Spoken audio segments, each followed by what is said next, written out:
Yes, indeed. Welcome into another episode of Rip N Riff here on the Rip N Riff YouTube channel. Normal Monday slot for us. We are down to the final four NFL teams. NHL's got maybe about 2.5 weeks until Olympic break time for them as they all head over to Milan and play. We're going to be ripping some cards right now and today, doing some football and hockey. That over there is at Mr. Jared Moore. I am at Pucking Thoughts, Adam Bernard. And yeah, this is what we do. We get together, we talk about the events of the day from the world of the NFL and NHL. Usually throw some baseball and some basketball in, but we stick to our bread and butter here. But extended weekend this weekend, Jared, do anything to take advantage of it? No, the weather in the Northeast was pretty bad this weekend, so it was a lot of staying home.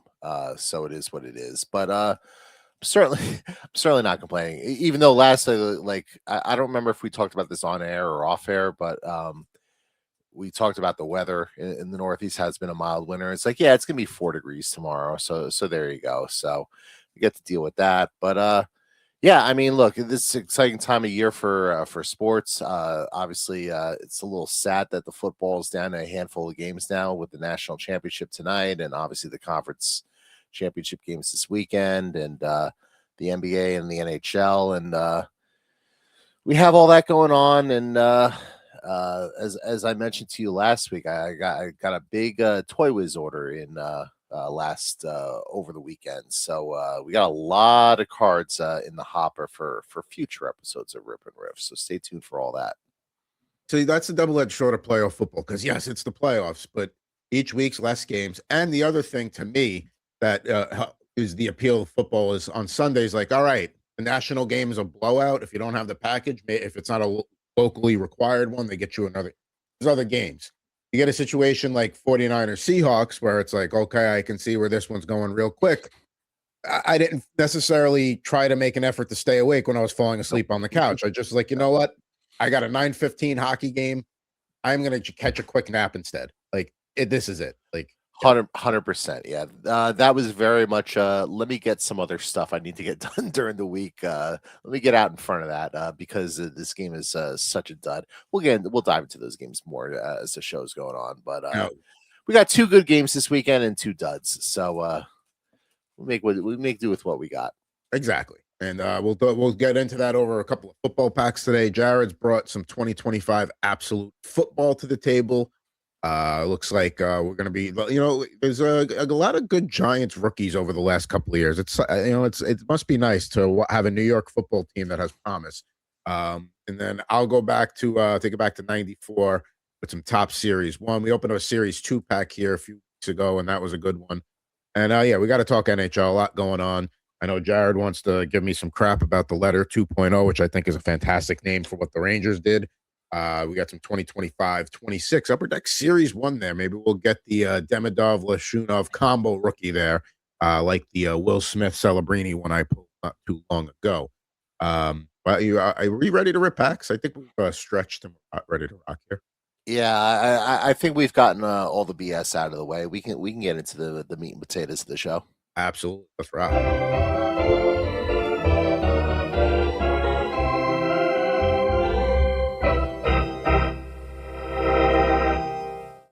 All right. So Jared's going to kick us off here.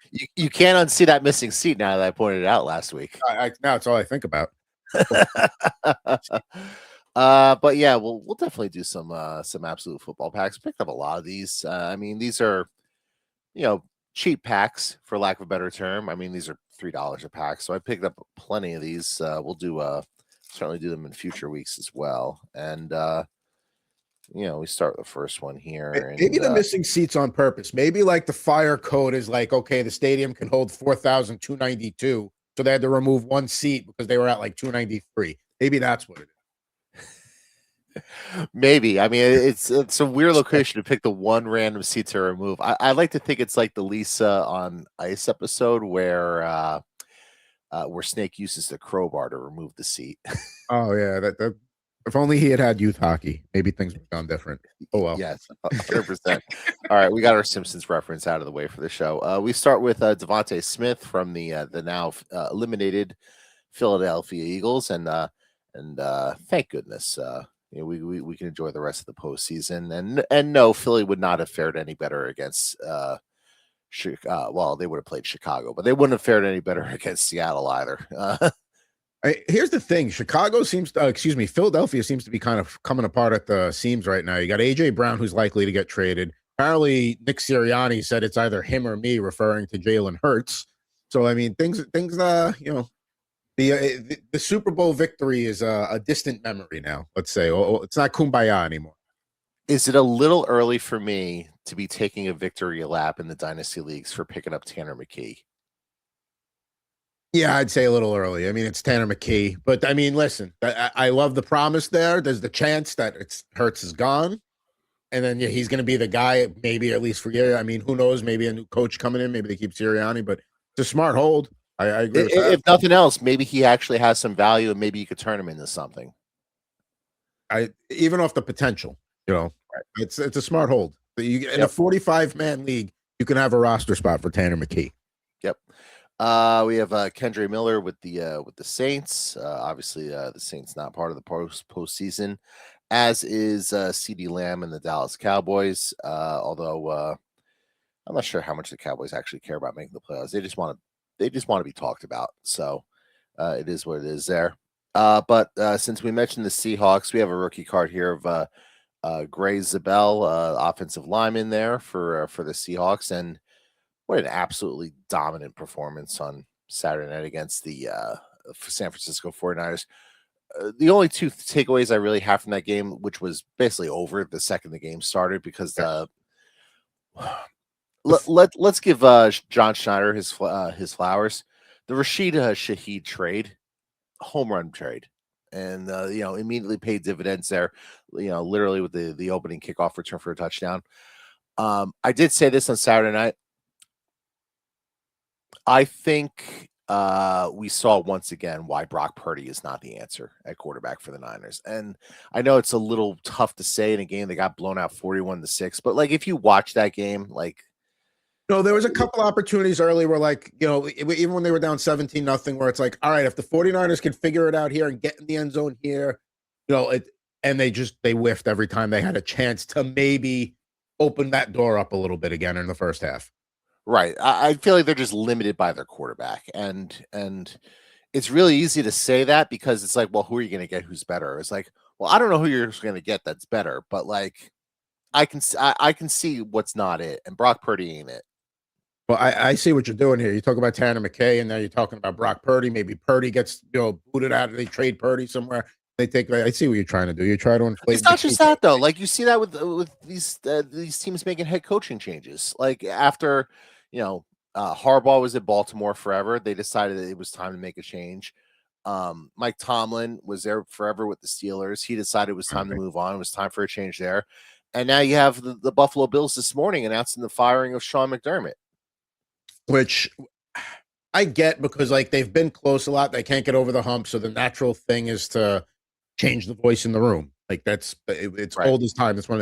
I don't think that's the problem here. I think when you look at, yes, Josh Allen is a fantastic quarterback, but other than when he had Stephon Diggs for that, 2 seasons, he's never had, you need to have an elite wide receiver. If that's got the running game in James Cook, you got the quarterback, but Khalil Shakir should not be your number one target. Yes, I know Dalton Kincaid probably is, but okay, Dalton Kincaid's a good tight end, but that's all you got. Shakir's fine, but you need to give him something. And that comes back to the GM, who they promoted instead of firing, which I don't get that move. The one thing I will say about that game, in addition to that, I get Josh Allen's great. I get he's a superstar. He's the reigning MVP of the league and all that. Josh Allen did not play well in that game. They turned the ball over way too many times. That fumble at the end of the first half was just comical. You don't see rookies make that play, let alone the reigning MVP of the league. That's embarrassing. That can't happen. But that says 2 things. A, Josh Allen's not allowed to have a bad day, otherwise it's going to cost him. 2, even despite all that, they were right there. And then, of course, there's listen, I understand you could say, well, you can't win a game with 5 turnovers is tough to win any game, but that interception call, I agree with McDermott. That's a pivotal call. And they for all the times that we're sitting here, and you can eat an entire bag of popcorn while they make their damn decision on what to do. That play, you're like, nope, gotta go. Like, no, come on. I agree with that. Like, that's no, and you got a similar situation with the game last night with the Bears and the Rams, where similar play. Devontae Adams makes the catch, but they ultimately ruled he was down, and that, you know, if we're holding, you know, this play to one standard and this play to a different standard, if you're holding the same standard, then, you know, the Bears have a gripe there because, you know, they think that's a turnover, that's an interception.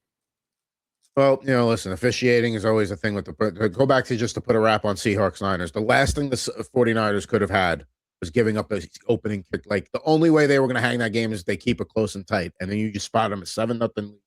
Made an already notorious tough place to play insane. Yeah, that game was over right there. Yep. And last card from that first pack. You know, he was the preeminent tight end of this rookie class, but I think Colson Loveland's probably past him now. And I'm not saying that because I have a Colson Loveland share, but Ty Warren with the Indianapolis Colts. If you're saying right now, yes, because Colston Loveland's stock over the last couple of weeks is he had a really strong final 5-6 weeks of the season, including the playoffs. But I mean, Tyler Warren with him, like you can't really, once Daniel Jones went down, it's like, all right, like his season's kind of a wash at this point. So we'll see what happens in year 2. But it's clear that Ben Johnson is making Loveland more and more a focal point of that offense.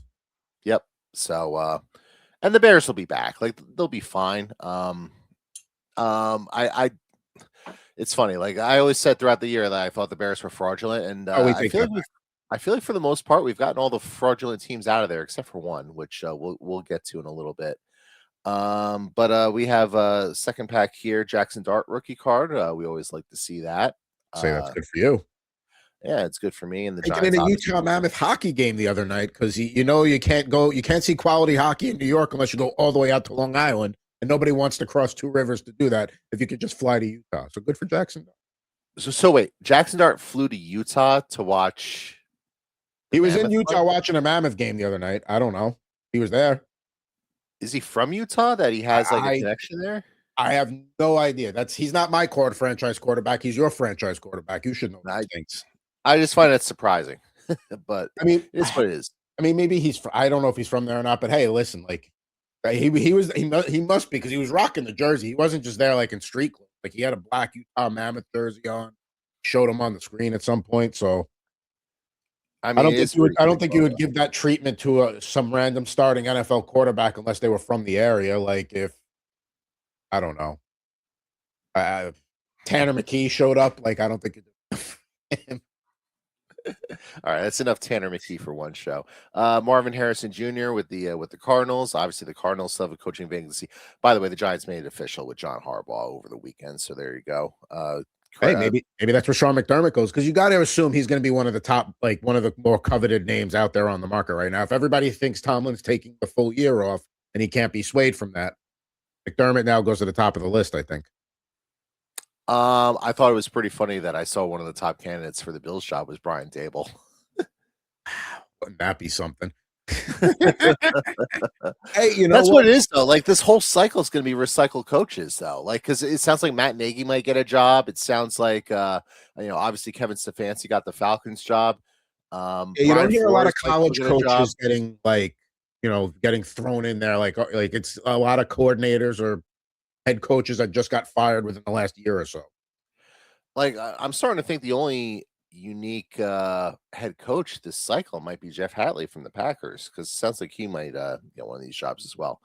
Tua Tagovailoa here with the Dolphins, although who knows how much longer he'll be in Miami. Obviously, they still have a coaching vacancy to fill. Joe Mixon with the Houston Texans, and I think we could certainly talk about the Texans' loss yesterday against the New England Patriots, the last of what I would call the quote unquote fraudulent teams still standing. But tough to know when you throw the ball like the Texans did, or throw 4 interceptions the way Stroud did. But to his credit, he owned it in the press conference afterwards. Like, he went up there and he took it like a man. And yeah.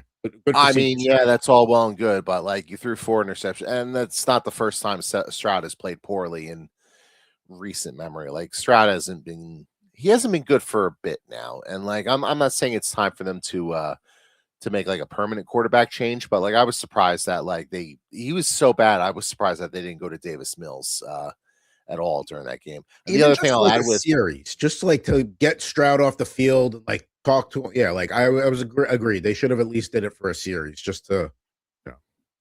yeah. And by the way, if you want to see how useless some of these advanced stats are, all you need to know about QBR is that CJ Stroud had a higher QBR than Drake May, which would imply that he played better than Drake May. It's like, listen, I didn't think Drake May played all that great yesterday either, but I watched the game. Like we all watched the game. We're like, what are we talking about here? So, And that weather, it's tough for a quarterback to play well anyway. So, but I mean, Stroud was he definitely cost his team some moments because I mean that defense, man, you could see through the first 3 quarters they were doing everything they could to keep that game close, and then after a certain point, it's like, all right, guys, like we're done.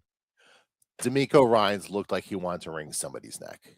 Like with all these turnovers, like between that and you got the Woody Marks fumble on top of that, like he just looked like he wanted to strangle somebody because he knew that this game was there to be won for the Texans, but it was just self-inflicted mistakes that really cost them. That's the thing. The Patriots didn't beat the Texans like, oh, they outplayed them. They just made less mistakes and took advantage of a couple of key opportunities. But I mean, like you said, the Texans could have gotten back in that game numerous times. The defense played really well. Now, let's see what Stroud does next season if he grows. Yep. And last one from this pack, Aaron Jones. And we got one more pack to go. So we will knock that out pretty quick. Got to be sick if you're a Vikings fan watching Sam Darnold take him to an NFC title game, potentially a Super Bowl. And let me ask you this as a Jets fan. Here we go. My brother's a Jet fan as well. Okay. Sam Darnold versus the Patriots in the Super Bowl. I assume you're rooting for Sam Darnold in that spot. Interesting you bring this up. Yes, I'd be rooting for the Seahawks because, like, I can't stand the Dolphins. I can't root for the Patriots. If my best friend in the world wasn't a Bills fan, I don't know if I would, be able to stomach them. But I will say this: I don't think I can. And I hate to use the word hate in this day and age, but when you're in your teens and your 20s and you hate teams, I can't hate a Vrabel-led team like the Patriots. Like, I can't dislike. Like, yeah, I'm not gonna ever root for the Patriots, but like Vrabel's everything you want in a coach. I wish that guy was my neighbor. You know what I mean? Like, he's just like, how can you dislike a team led by a man like that? And as long as he doesn't have any major character changes, which that's not his way, like there's nothing to not like about the way he runs that team. Vrabel definitely seems like the type of guy where after you're done raking the leaves and you put all the leaves in those big giant garbage bags, he'll help you carry those bags down to the curb. Yeah, for sure. He'll come out and be like, oh, let me help. Like, he'll hear the racket, be like, oh, let me come down, and then you end up hanging out with him 10 minutes. Next thing you know, he's like, come have a beer in the garage. Then an hour goes by. It's in a good exactly. Like, he definitely seems like the type of guy where, like, you're struggling shoveling snow and whatnot. He'll let you borrow the snowblower. Yeah. I don't got time, but you can use mine. Let me go get it for you. That kind of guy. All right. Last pack here. We have Torrey Horton, rookie card here with the Seahawks. Had a good start to the season. It's kind of dropped off a little bit, but maybe year 2. I mean, I think they were trying. Rashid Shaheed kind of took his role to a degree. Yeah. So we'll see. Ladd McConkey with the Chargers. Let's see. Austin Eckler with the Commanders. Go back to that McConkey card for a second. Sure. I almost called them San Diego Chargers. It's not 10 years ago. The Chargers have the best pants in the NFL. Whether it's the yellow, that lightning bolt down the side instead of like a stripe or multicolored stripe. Man, that is, I love that pants. Yeah, I would agree. What's the worst pants in the NFL? I hate when teams just wear plain white, like or just like one color stripe. I mean, to me, it's probably like jersey sets you have to look with. I think it's plain black. Like, I think it's the teams that look like all the players are wearing yoga pants. I'll say this: like when the Steelers go black head to toe, that looks sharp. Like, I think all black. The Bears, when they did the all navy blue the last couple of weeks, navy blue pants and jerseys, that looks sharp. Sometimes going all one color can look good. Like when Jacksonville does all teal, not so much. But ideally, an NFL matchup should be a dark colored jersey versus a light colored jersey, and then the opposite pants. That's how it should always be. That's how I see it. Like to me, like the Ravens have like one of the worst combos, especially with the pants, because it looks like all their players are wearing yoga pants, and I only want to see yoga pants on women. So there you go there. But I do like their purple you pants. did mention white pants. I do think the Giants with white pants is a good look. I like that better with their home uniforms than the gray pants. But there you go. There you go. But Giants also need to go back to the like Phil Simms era, like color scheme. Well, That would be that too. But like case in point, here's Malik Neighbors with the Giants with the white pants. You're right. Because the way the Giants do the stripes on the side, that brings something. Yep. Also not a bad white pant look. And we mentioned him earlier. Caleb Williams there with the Bears. So you got the white pants there. That's also a solid look there. I like when the Browns wear the orange pants with the white jerseys. That looks nice. That I kind of like. And sometimes the Bengals white tiger look is cool. When the Browns go white head to toe, that's kind of cool. They wear the white helmet. The Packers should. I hate when the Packers wear white. Like, stop. You are you should always have your yellow helmet.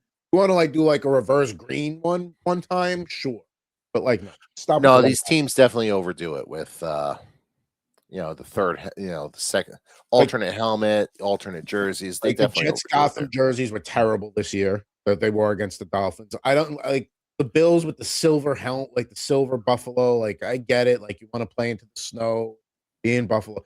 The Bills, just go back to the red helmets. Even Josh Allen said it before that game against the Jets. He's like, I know one thing. We look good. He said to the team, in the pregame hype ups.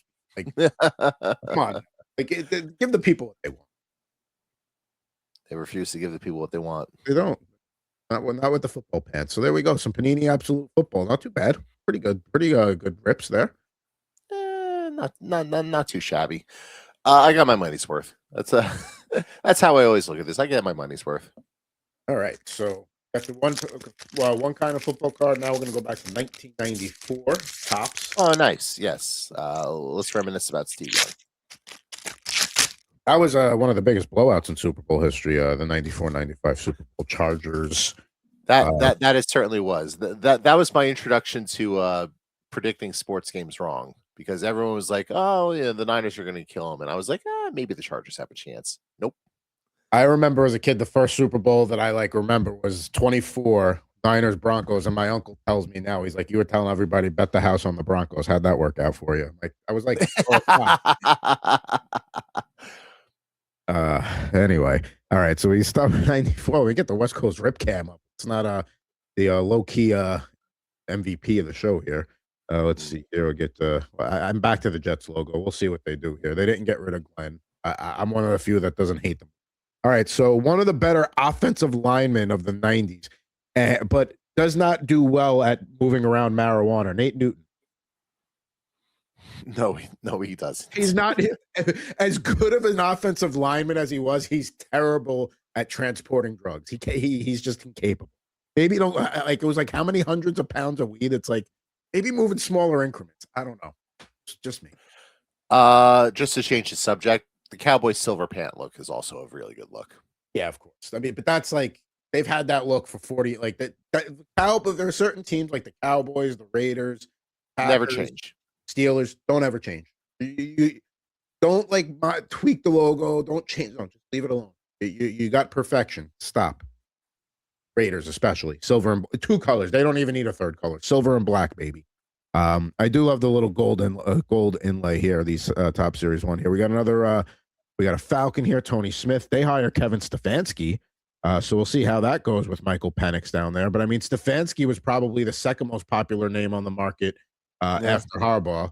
Now, yeah, I mean, look, I think that's a really good hire. That if the Giants couldn't have gotten Harbaugh, I would have wanted Stefanski. So the fact that the Falcons were quick to scoop in and to swoop in and scoop them up, I thought was a really good job by them. And look, now that the Giants rush is probably not the right word, but the Giants obviously highly prioritized Harbaugh, and the Falcons highly prioritized Stefanski, and it's looking like those decisions are paying off because now the Bills' job is open, and getting the chance to work with Josh Allen in the first year of a brand new stadium with a team with Super Bowl aspirations, pretty attractive. You're going to get pretty good candidates for that one, I would think. Now, let me flip the question, and I'm not going to say this about Stefanski because I think Stefanski was going to get it. If you're Jim Harbaugh or John Harbaugh, excuse me. Are you damn, or should have waited a week with today's McDermott news? I mean, he might publicly, he's never going to say it publicly, but like privately, yeah, maybe a little bit. But I mean, the Giants are going to pay him a shit ton of money to coach a team. So, and look, the Giants are a pretty good situation in terms of they got the young franchise quarterback on a rookie deal. There's pieces there they can work with. I don't think he's regretting his decision. The Giants also, I mean, I know it's been a rough almost decade for the Giants, but the Giants are still a hallmark franchise of the league. There is like a certain thing about being involved in that. So, like, if he had taken, let's say, the Arizona vacancy, maybe that'd be different. Yeah, then he's like, but hey, I like you said, I think he's fine. Mike, we got Ricardo McDonald here with the Bengals. We'll see if they bounce back next year. Our buddy Dustin Sweetelson, when he was talking about potential destinations for Mike Tomlin 2027, the Bengals were one of the ones he mentioned because he knows the division and they've got the quarterback. So that would be an interesting one. Can we talk about how stupid it is that the Bengals were the only team in that division to keep their head coach, and he was clearly the worst head coach of the four? I didn't think about that. Yeah. If you would have said after the season, only one of these guys is staying, you would not have picked Zach Taylor. I mean, once you started hearing what the vibes were out of Cincinnati, because their owner's cheap as hell and he's not going to pay a guy to sit. And let's be real, that's the only reason he's still there. It's the same reason why Marvin Lewis lasted there as long as they did. It's because they're cheap and they don't want to pay a coach to not work for him. But the difference was Marvin Lewis still had them. Marvin Lewis had them in the playoffs a fair amount. Like Marvin Lewis kind of strung that out as long as he could. Zach Taylor needed to go, but we'll see what they do in the division this year. Let's see here. We got the Jets here, and you're speaking of nice pants, and I know you're going to like this one. We got Marvin Washington with the Jets, but he's going up against the old Washington Redskins there. I mean, it might be a really racist logo, but hey. Color scheme's great. Like you said, the W, same color scheme. Yep. It's not that complicated. Figure this out. And until like all the logo stuff, like they were another one of those franchises where it's like the colors don't change them. Got it. Perfect. It's dialed in. Leave it alone. Let's see here. We got for the Cardinals, also former CBS Sports NFL analyst Steve Berline. Bounced around a lot. Cowboys and a few other teams. Panthers. Yeah, and Steve Berline, by the way, a guest of Cash Out last week. He joined the show, so there you go. When you were setting up with former CBS Sports analyst, I thought you were going to say Matt Ryan for a second, because obviously Matt Ryan took the Falcons president of football, whatever job. So there you go.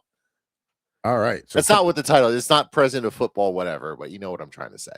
A little bit. There's been a little bit of bricking in this pack. I'm trying to sort through. It's very bricking. Very mild, not even enough to put the alert on the screen, but it did need to be.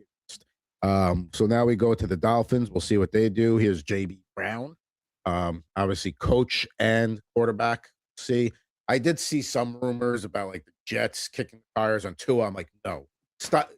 No, I don't want Tua. I don't want Kyler. Just do that. Just don't do one of those things, and I will be happy with the offseason. That is how low I have set the bar. Just don't bring one of those two guys in to be your solution at quarterback. If you don't do that, I will be happy with the offseason. Who's going to be their week one starter at quarterback? Great question. Yeah, that's why I asked it. I was kind of hoping you might have an answer, but I don't think anyone has an answer, which is the whole point of the question.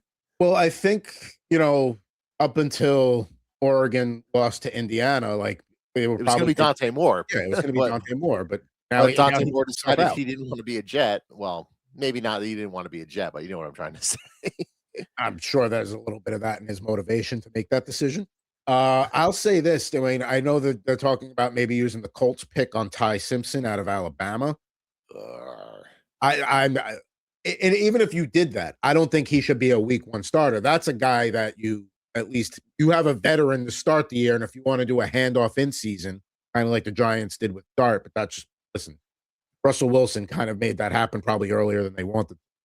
But there has to be a similar type of situation. You can't take a guy in the late teens, early 20s and throw him out there week one and be like, this is your team.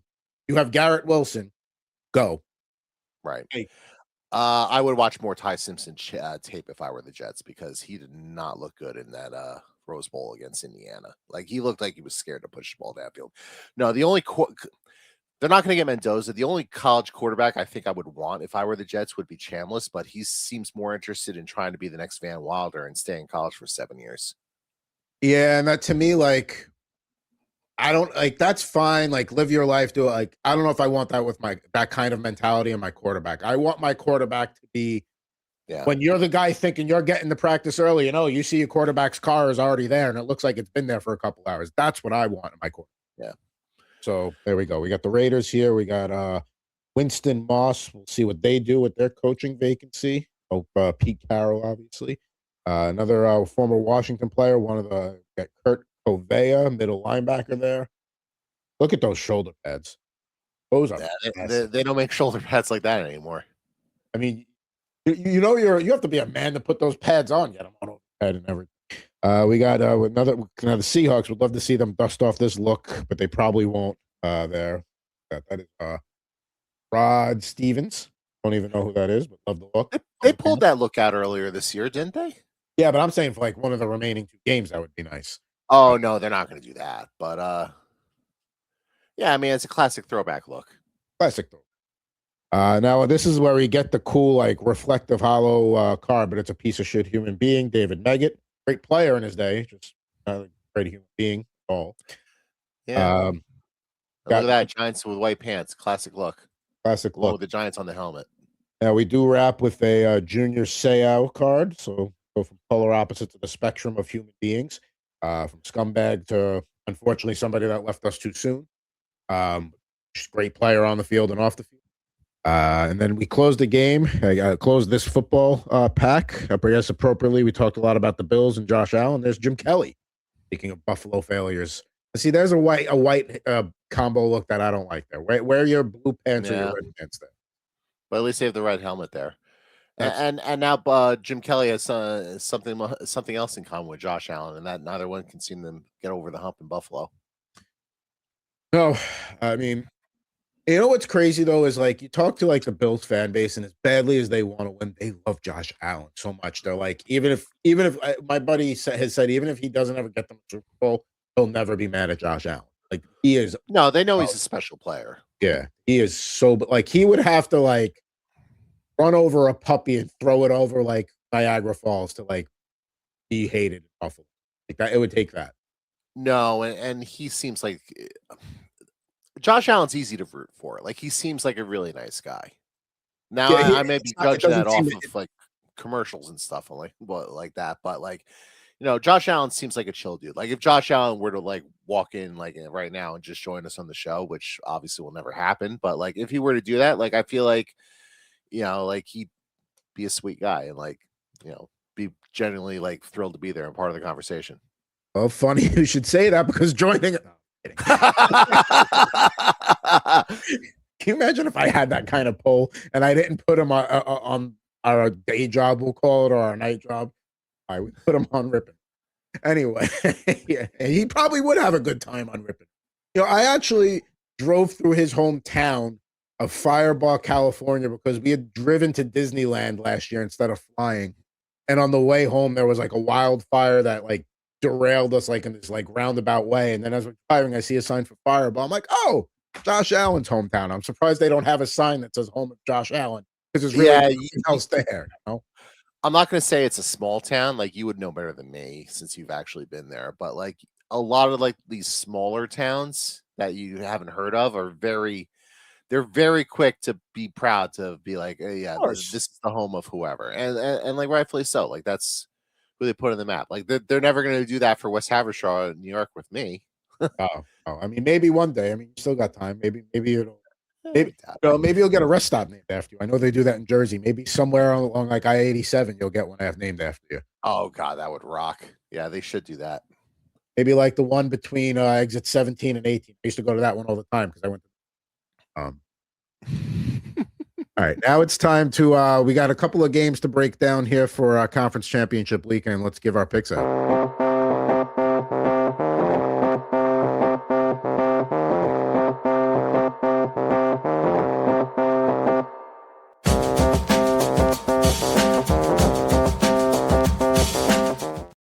All right. right. So last week we both go 2-1. I hit on the Buffalo Denver over 46.5, and Chicago +3.5. They cover.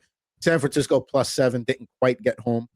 Jared hits on the Broncos money line. Also had the Bears with the points. San Fran, Seattle under 45.5. Still almost got home. Just barely missed. That should have got home. Whatever. It is what it is. Well, there we go. We've had some 3-0 and 2-1 weeks here. It's been neither of us have had a bad week since week 15. So we've been doing pretty good here in the last month and a half or so. Now it's time to look at conference championship weekend. Of course, let's start in Denver. Of course, big story there. No Bo Nix with the broken ankle there. As somebody that walked around on a broken ankle for 4 days, people are like, how did nobody know? It's like, well, A, it was at the end of the game, and B, depending upon how it breaks, yes, he's capable of what he's probably internally wincing, but he's capable of walking to the a locker room. Adrenaline's going, and they literally played 2 or 3 more plays after that. Yeah, and one of the plays was him just centering the ball for the game-winning field goal. So it is what it is. But Sean Payton apparently super confident here in Jarrett Stidham, and there's talk that he can, at least nobody's saying he's going to go out there and light it up like Jim Kelly in the K-Gun era, but they're saying he can hold the fort well enough to keep it close. The Patriots 5.5-point road favorites, total 41.5.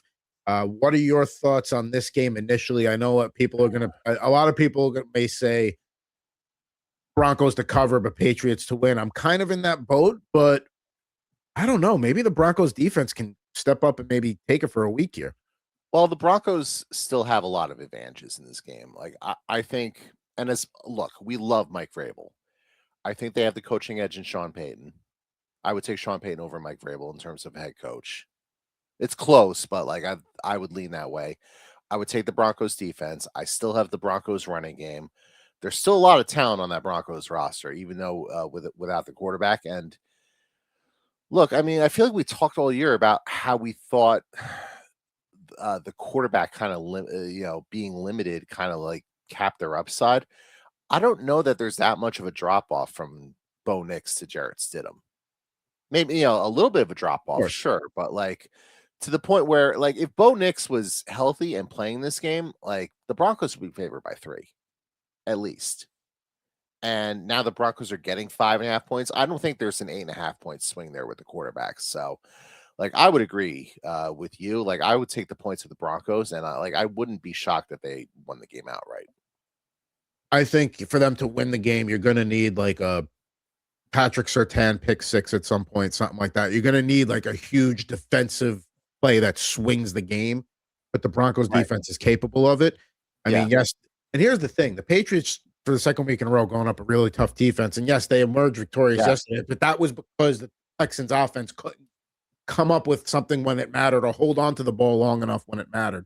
This time you're on the road, and this time you're playing in the altitude as well. And do not underestimate playing in that altitude. And here's the other thing, too. I'm not saying Jarrett Stidham is a better quarterback than C.J. Stroud, but they don't need him to be a better quarterback. They just need him to manage the game. And I think he's very capable of that. So, yes, not surprised. Either team winning wouldn't surprise me. But if you're going to give me 5.5 points at home, like you said, at altitude, one of the better offensive minds we've seen in the last 50 years running things, and it's probably had a whole set ready to go for a situation. It's not like Sean Payton was cramming last night gosh, crap. What am I going to do? I got a game plan with Stidham now. He's probably got 85% of that work ready to go in case of emergency break glass kind of. So, it's not going to be a lack of preparation issue.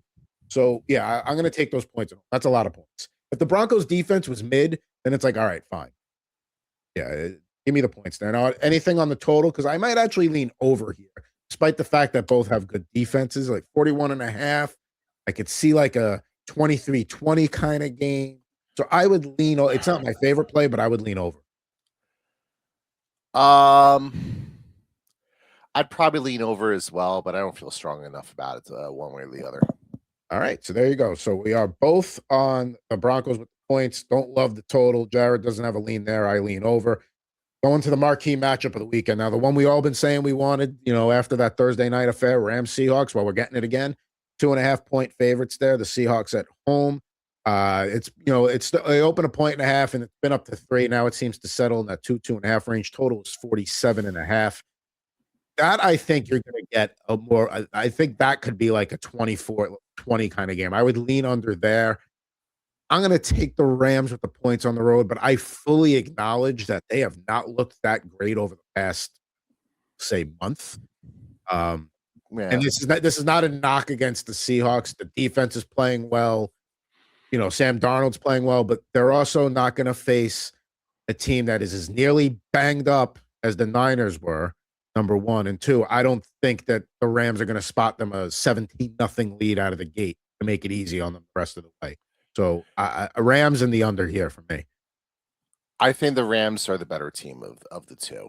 Now, that doesn't necessarily mean anything, but no, I agree with how you broke it down. I agree with how the Rams haven't played all that well the last few weeks. And like Sean McVay said after the game yesterday that like he coached poorly against the Bears and they basically won in spite of him. And I agree with that. Like I thought that was one of the worst coach games I've ever seen. Just in terms of like an approach and a game plan, like you have one of the best rushing attacks in the league and the Bears have one of the worst rushing defenses and you're not leaning on the run to try to take control of it. I didn't get what their approach was, but I think the Rams actually match up pretty well with the Seahawks. I still feel like at some point we're going to see bad Sam Darnold, the real Sam Darnold and not, the game Super manager. Sam? Yeah. We're going to see Sam Darnold sees ghost Sam Darnold, I think at some point. So I agree with you on the Rams. I'm just going to take them on the money line plus 130. I think they win the game outright. Yeah, I've thought about that, but I'll take the insurance of still even money there with the 2.5 points, just in case you get some sort, because your weird 2-point conversion scenario where somebody goes for it at the end, and now it changes how the way the plays back and forth there. But yeah, I mean, that is all I want out of these games is excitement. I just want it to be because they're standalone games. It's for the right to go to the Super Bowl. The NFL lucked out that they didn't decide to put the AFC in the later slot for last week, because if that might have hurt a little bit. But yeah, I think Rams Seahawks is going to be fun, and I'm looking forward to both games this weekend. One should be low scoring. One, I think they'll both be around the same total in terms of the end of the game. Just one will be the over, one will be the under. So just to recap, both got the Broncos plus 5.5. I lean over 41.5 in the AFC Championship, lean under 47.5 in the NFC, and Jared's got the Rams on the money line plus 130, and I'll take the points, getting 2.5 even money there. So there we go. Now, the next thing we got to get to here is we're going to do some hockey. Now, we got about 15 minutes left here, so I got 2 of these Series 1 packs we could kind of go through it, but I know you wanted to give your thoughts on the letter before I give my thoughts on the letter 2.0.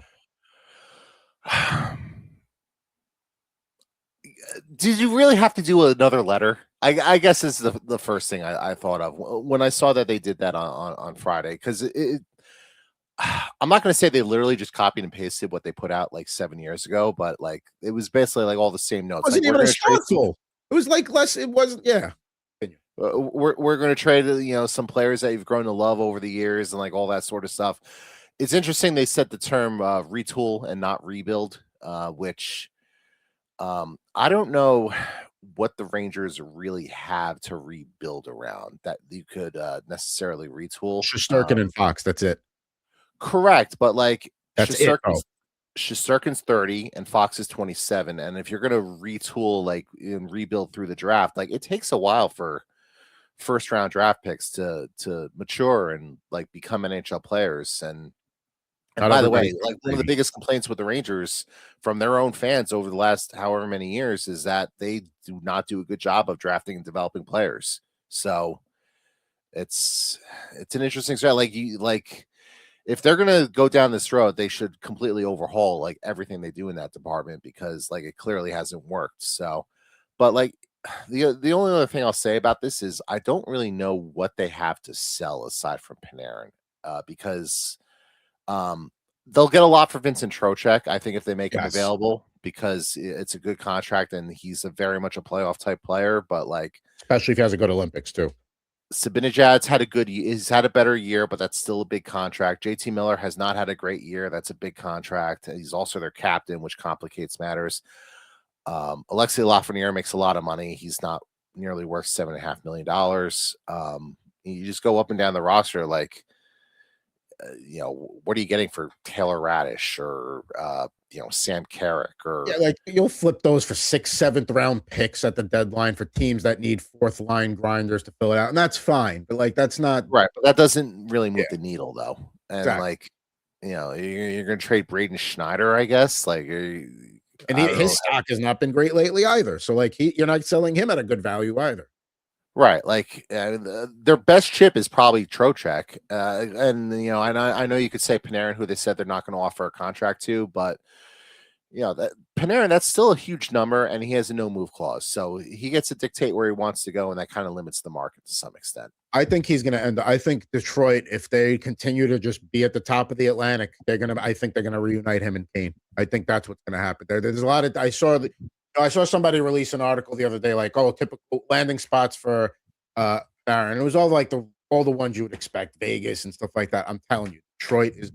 Yzerman's finally going to be like, all right, we're in the mix this year. The Atlantic's as wide open as it's ever been. The East is probably as wide open as it's been in some time. Yeah. We'll see. That's the other thing too. Like, Florida's not going to get Barkov back. Like, okay, Kachuk, but like Kachuk's going and playing in the Olympics. Like, and he wants that gold. So when he gets back from the Olympics, you're not getting a guy that was off for a month. You're getting a guy that was probably playing harder hockey, just as hard hockey as he was playing in the Stanley Cup Finals. So, it's regarding my thoughts on how it was handled. Spot on. Like, can you at least make it a postcard, a telegram as a throwback? Did it have to be a letter of delivery? Come on, like just an instant. It looks like they watered down the letter, at least the one that Jeff Gorton wrote to the fans. It said that one read like a guy that actually sat down at the computer, spent 20 minutes trying to like, all right, let me figure out how I got to phrase it. It's like you said, they literally just took that, probably put it in Chat GPT and said, change this enough so it looks unique. And here it is. Just replace the names. And but like, okay, fine. That's details. Who cares? Why would you trust a guy who has had the track record he's had in drafting and developing talent in Chris Drury? I won't blame Lafreniere on him. He was the consensus #1 overall pick. There was no you had to do. So that's not your fault. Lafreniere's a bust. Or maybe he goes somewhere and finally flourishes, but it's not going to happen yet. The guy's draft track record sucks. His trade record sucks. I was but one of the few Ranger fans. I was like, all right, I see what he's trying to do with JT Miller here and bringing him in. Maybe it gets them back to the playoffs. You got Shesterkin. He gets hot. Who knows? Like, I appreciated what he's trying to do.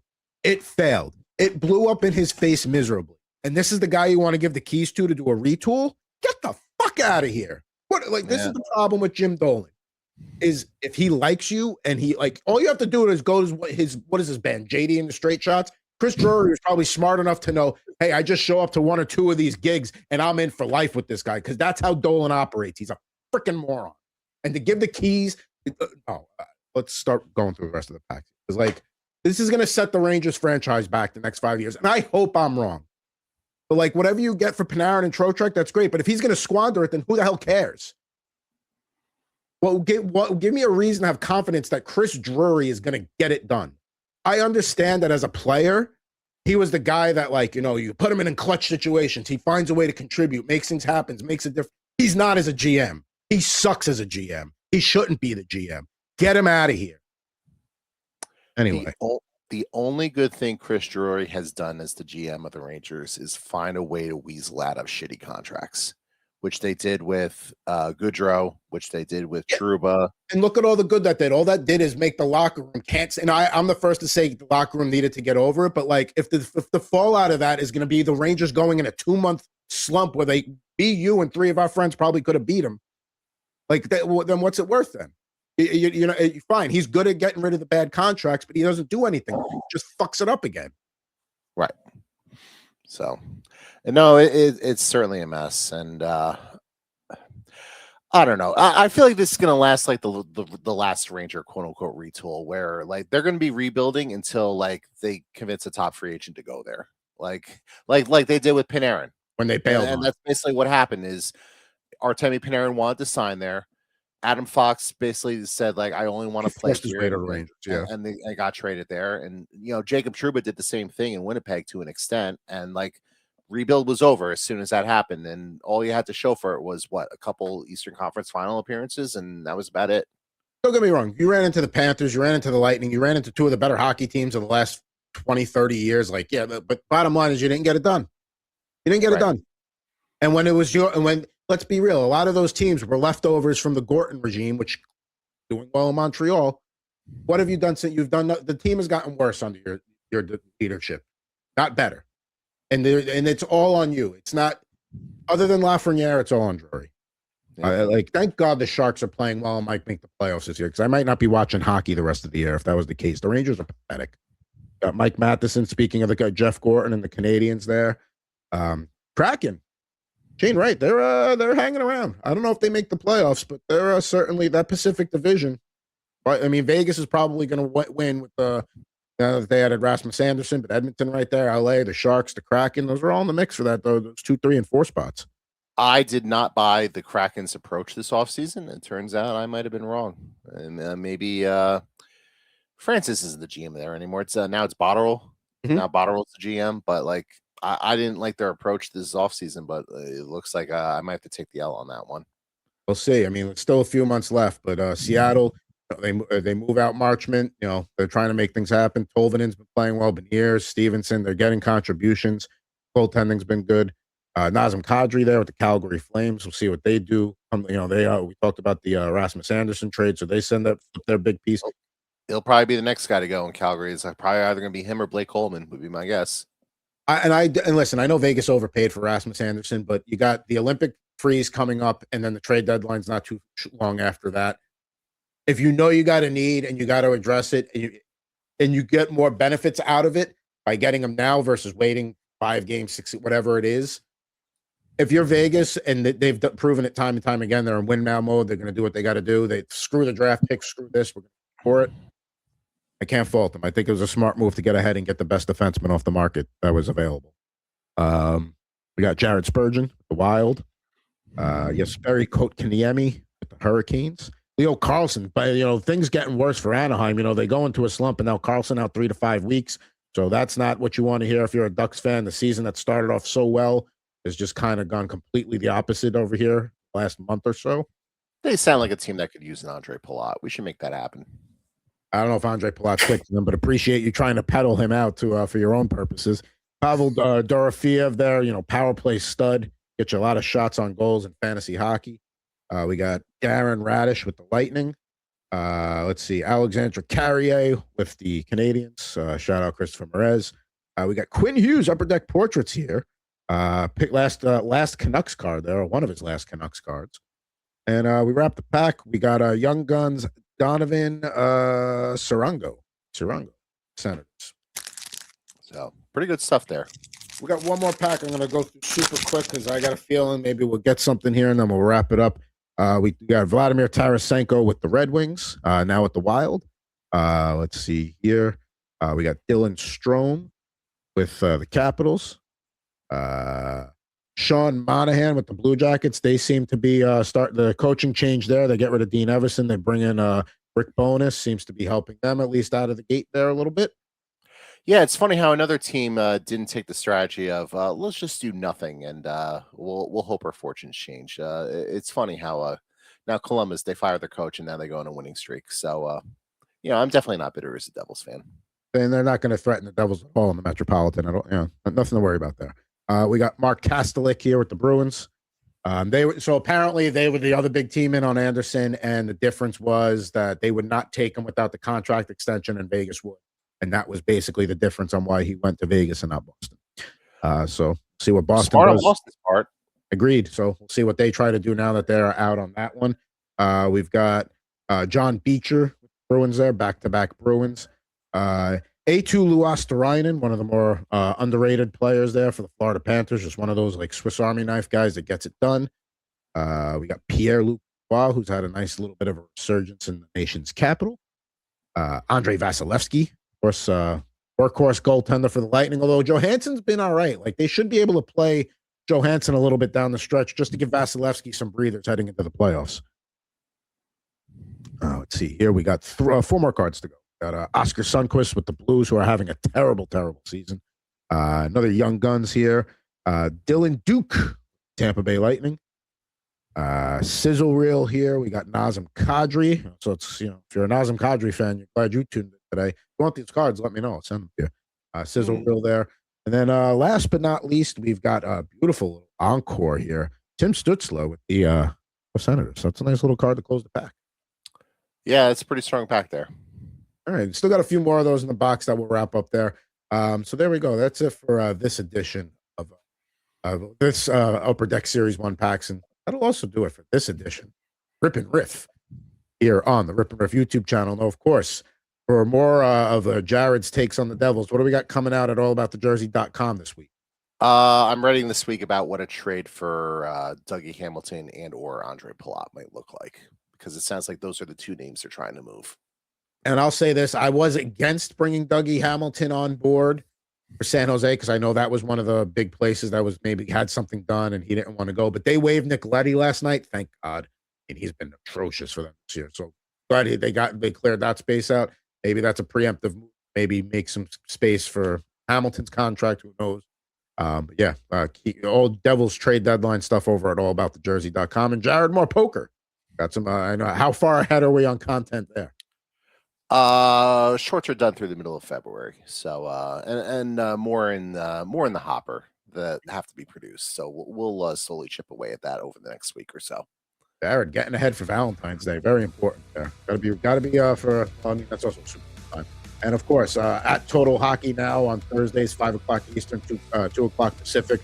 Myself, Anthony Rivera, Christian Perez, we do some fantasy, some NHL futures, and we run the board at 5:35 p.m. Eastern. Entire Thursday night slate for picks and all that good stuff. But we're at Mr. Jared Moore. I'm at Pucking Thoughts Adam Bernard.